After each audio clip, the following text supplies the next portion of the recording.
everybody, Jonathan Reichert here. Thanks for coming back. So here's the second video in this video series about improvising. If you've never improvised or if you've done lots, just hang out and have some fun. So in video one, just for a quick review, we talked about the A minor pentatonic scale, one position, and all the fun things you can try and do with it. I haven't given all my favorite ideas yet on that scale, but I just wanted you to know all those notes that you can play with them and have some fun with them. So we did this.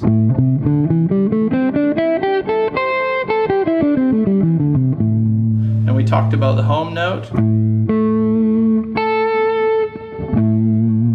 And there we go, video one. So in video two, I just wanted to show you a few bends that you can play within that scale. Now, if you've never done any bending, I'm going to do a quick crash course on the bending.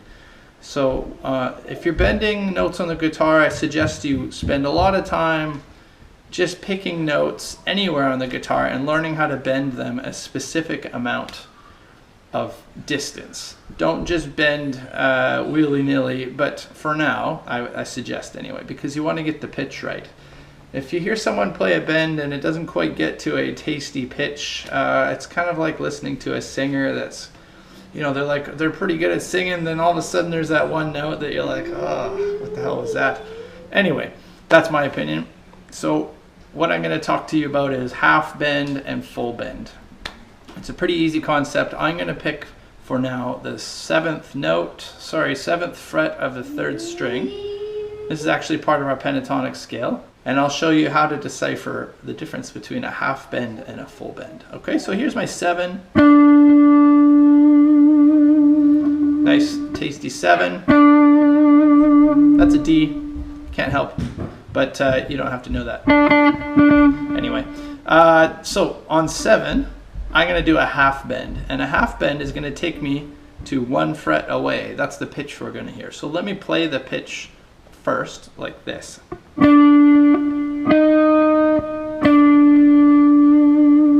Now I'm going to bend to that same pitch.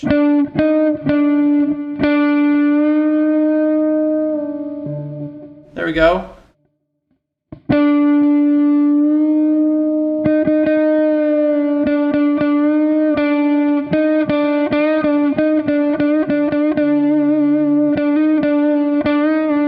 Oh, a little too far. Okay, so a half bend takes you 1 fret away in terms of the pitch you're going to hear. So try and get those pitches really dialed in, because if you have something where you're trying to do a half bend and you go a little too far,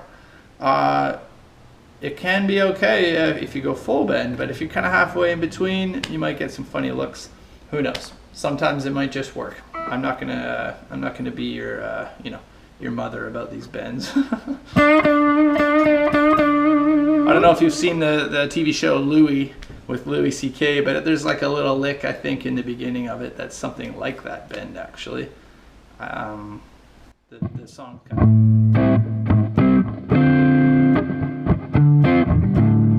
And then it does this. Something like that.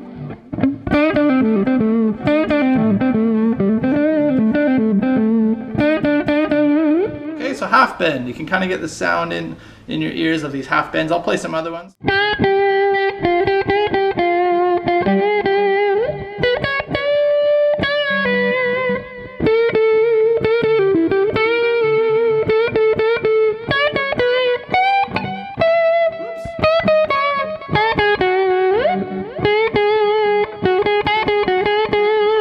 You notice I'm playing lots of other notes around it so that I can keep that pitch in my mind. If you don't have any reference of what the pitch should be, you can kind of get lost with it. And that comes back to playing with music for sure, but I'm going to get to that just like the last video. I'll play a little jam at the end. Okay, so half bend, look for 1 fret above and try and nail that pitch, okay? The other thing to remember is to play the note before you bend it. Otherwise, we don't even hear the bend, and then it becomes useless. So if I just go like this, and then if I pick the note and if I bend the note before I pick it, it ends up being like this. You didn't hear anything good anyway. So try and bend it. You'll notice I like to use lots of vibrato as well. If you bend, It's kind of fun to just play with. It's tricky getting that right. Okay, so we got half bend. Full bend, same idea.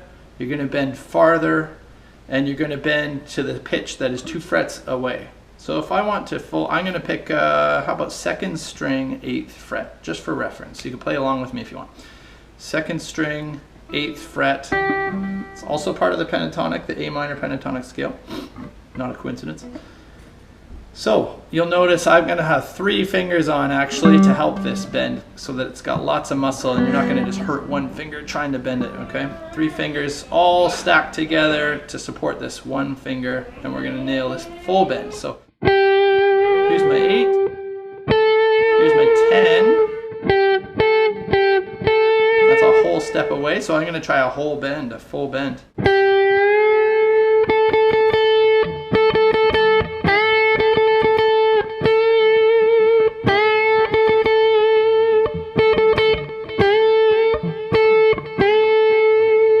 See how you can hear the pitch, try to get the same pitch there. I'm going to do the same on the first string, 8th fret. Pretty close.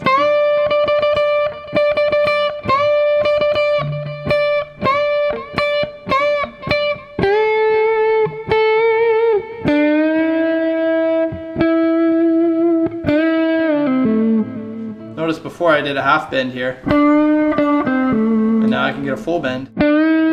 A little different sound. So anyway, you could try that all over the guitar. I picked a lot of notes from A minor, but you could do that all over the guitar just for practicing your pitch and getting them right. Try it down low. It's a little harder down low with the tension of the strings and stuff.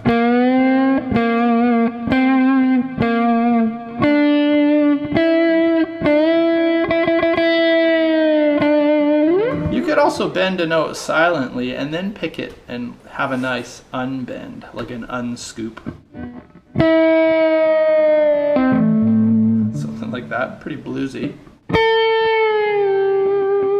That was a little too high maybe. Anyway, so you can bend up, you can bend a half step or a whole step, so that's a half bend, full bend.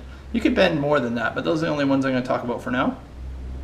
And now I'm just going to quickly dial in which ones you can use in your A minor pentatonic scale. Hopefully now you've goofed around with some bends and you want to add them into your improvising with the A minor, into all those notes that we learned in the last video. So I already did a couple of them, but I'm just going to nail them down a little bit more specifically now. The 8 on the first string of your A minor pentatonic scale, that can be a full bend.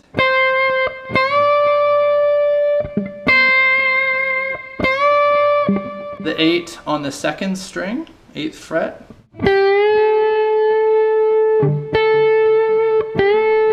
That's also a full bendable note.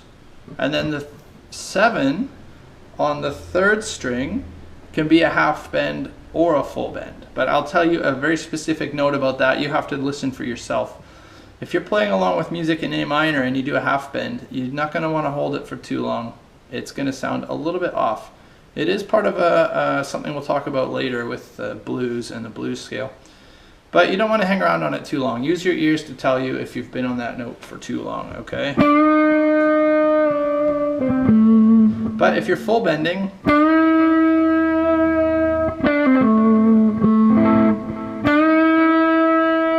not too bad to hold it. You'll hear with some music. I'm going to try and milk all those notes. There's one more sneaky one if you want to add it in. There's probably some other sneaky ones, but for common ones, I'm going to say the third string, 5th fret, still part of the pentatonic scale. That can be a tiny, even a quarter bend, just like a tiny bend, but again, don't hold it. It's just a quick one. It gives you a real nice bluesy kind of sound. So I'll play that. I'll play each of those bends within the scale. Okay, here we go. The first one I talked about way up here.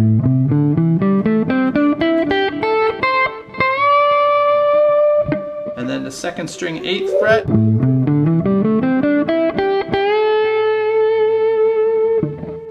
Third string, 7th fret, half bend.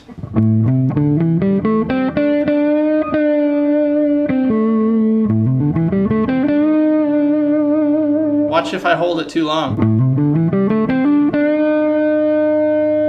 of place a little bit. It's got to come back home.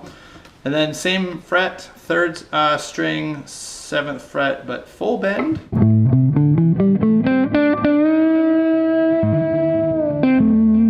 Not too bad. It's not my favorite. You can tell I haven't worked on it that much.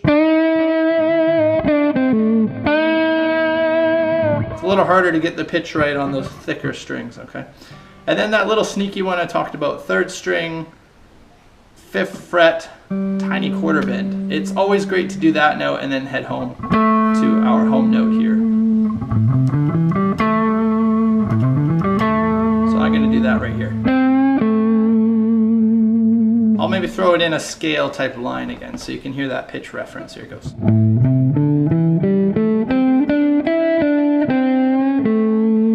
Just a quick one, okay?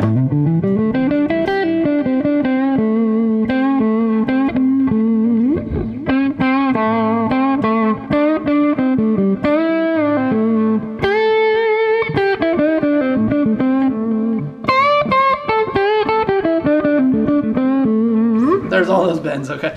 Just goofing around a little bit. I haven't played a ton of blues, but you can tell that they're kind of like bluesy sounds, especially when you put them all together in a closed line. A whole bunch of different bends all in one sentence kind of comes out pretty bluesy, and I like it, so I'm going to work on it some more.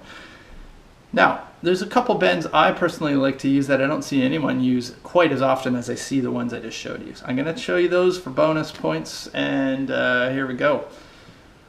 The reason they're sneaky is because they start on notes that are not in the pentatonic scale, whereas all the notes that we just played are pretty much part of the pentatonic scale and fit within it. Don't worry again too much about the theory, but the ones I just showed you, they fit well. That's why I picked them. Okay, they fit within this, which is fine. You can hear that they fit pretty good even without some music. But if you go to the 7th fret, we learned about half bend. If you go to the 7th fret on the 1st string, that's not part of the pentatonic scale, but it's an okay note. If you do a half bend, where does it go? It becomes this note, which is part of our pentatonic shape. So it's actually, to me, it's like a really crying, kind of soulful, heartbreak kind of note when you hear it. I don't know, I kind of associate a mood with it. So here we go. I'll play that in a little line. So 1st string, 7th fret, half bend only. Otherwise I'm going to bend past my pentatonic note and get into some disastrous note. Here we go. I'll just start in the middle of the scale a bit and play up to that note.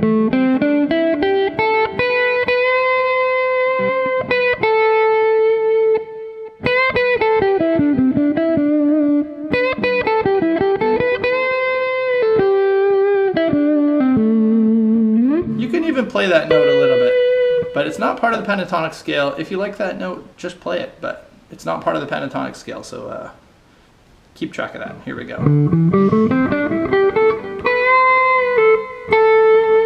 Kind of resolves nicely.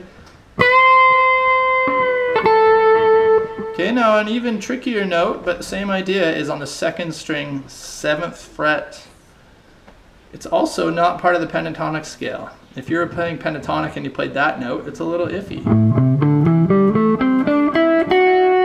Whoops. But if you bend that note, a half bend, it becomes the 8th fret note.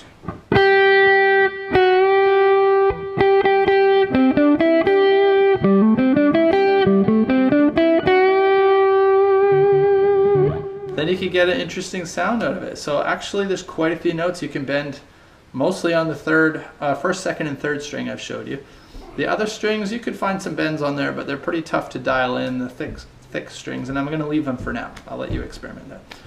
So here's a little, I'm just going to fool around for maybe 10 seconds with every bend I've talked about, and then I'm going to put some music on, and I'm just going to play some of my ideas I did in the last video, where I'm only playing notes from the pentatonic scale. I won't do anything I haven't talked about. Plus, now I've got these tasty bends I can add in, and we'll see if I get my pitch right. Maybe I'll flub a couple of them. I'm going to show you my first take and see how it goes. Okay, so here we go. Here's some of the notes we talked about.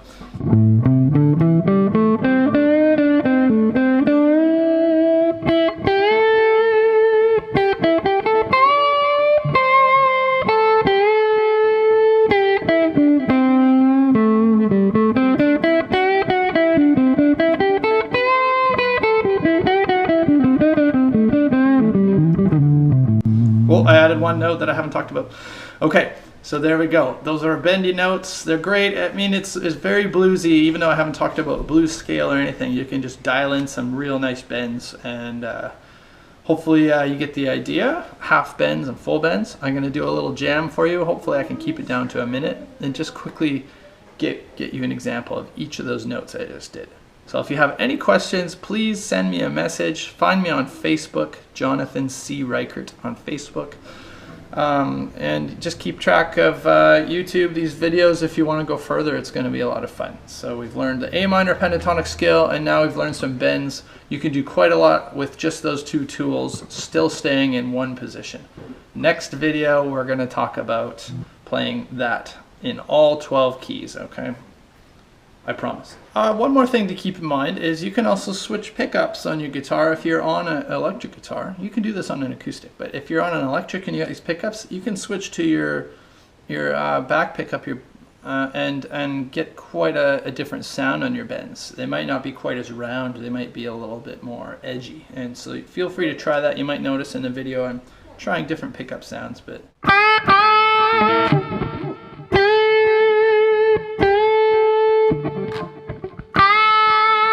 anyway, so just in case you noticed, I'm flicking the pickup switch sometimes. We'll save that for another lesson if you want to talk about pickup switch stuff. And then also you might notice what I do sometimes to add a little more edge to the bends is I'm going to rake into the bends, which means I don't always just pick that one string. I might strum all the other strings to get to that string to give it this little bit of a punch, okay? Sometimes it just gives it a really weird edge. It's a little bit of a better fit when you're playing along with music, but in case you're wondering why my hand is raking across the strings sometimes just to play a bend, I just like to add a little bit of that edge to it. So here we go, I'm just going to play a few of those bends. I'll play some of them really long, like the last video. Try and listen to see which ones you like and don't like. See if you can dial in the pitch or maybe not dial it in. You just kind of listen to them and make them scream a little bit. Here we go.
Once again, hopefully you enjoyed something out of that. I didn't like all of it, but you know, that's what improvising in your own house is for. And just one more reminder, like when I play the bends, I'm often trying to add a little bit of vibrato, and sometimes that can really make the difference, and sometimes it doesn't. But that took a little while to practice, but a good friend of mine reminded me to work on that a long time ago, and it really paid off in my mind in making the guitar more like a singer. So feel free to pick any note on the guitar, play a bend, and then hold that pitch, and then give it a little bit of vibrato. It takes some time to get that going. And use extra fingers. It's hard to do it with just one finger, okay?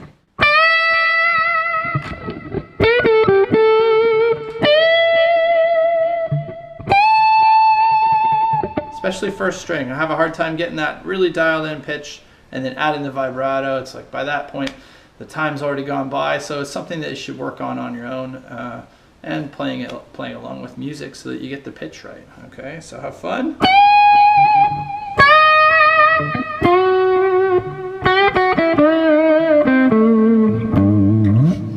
See you later.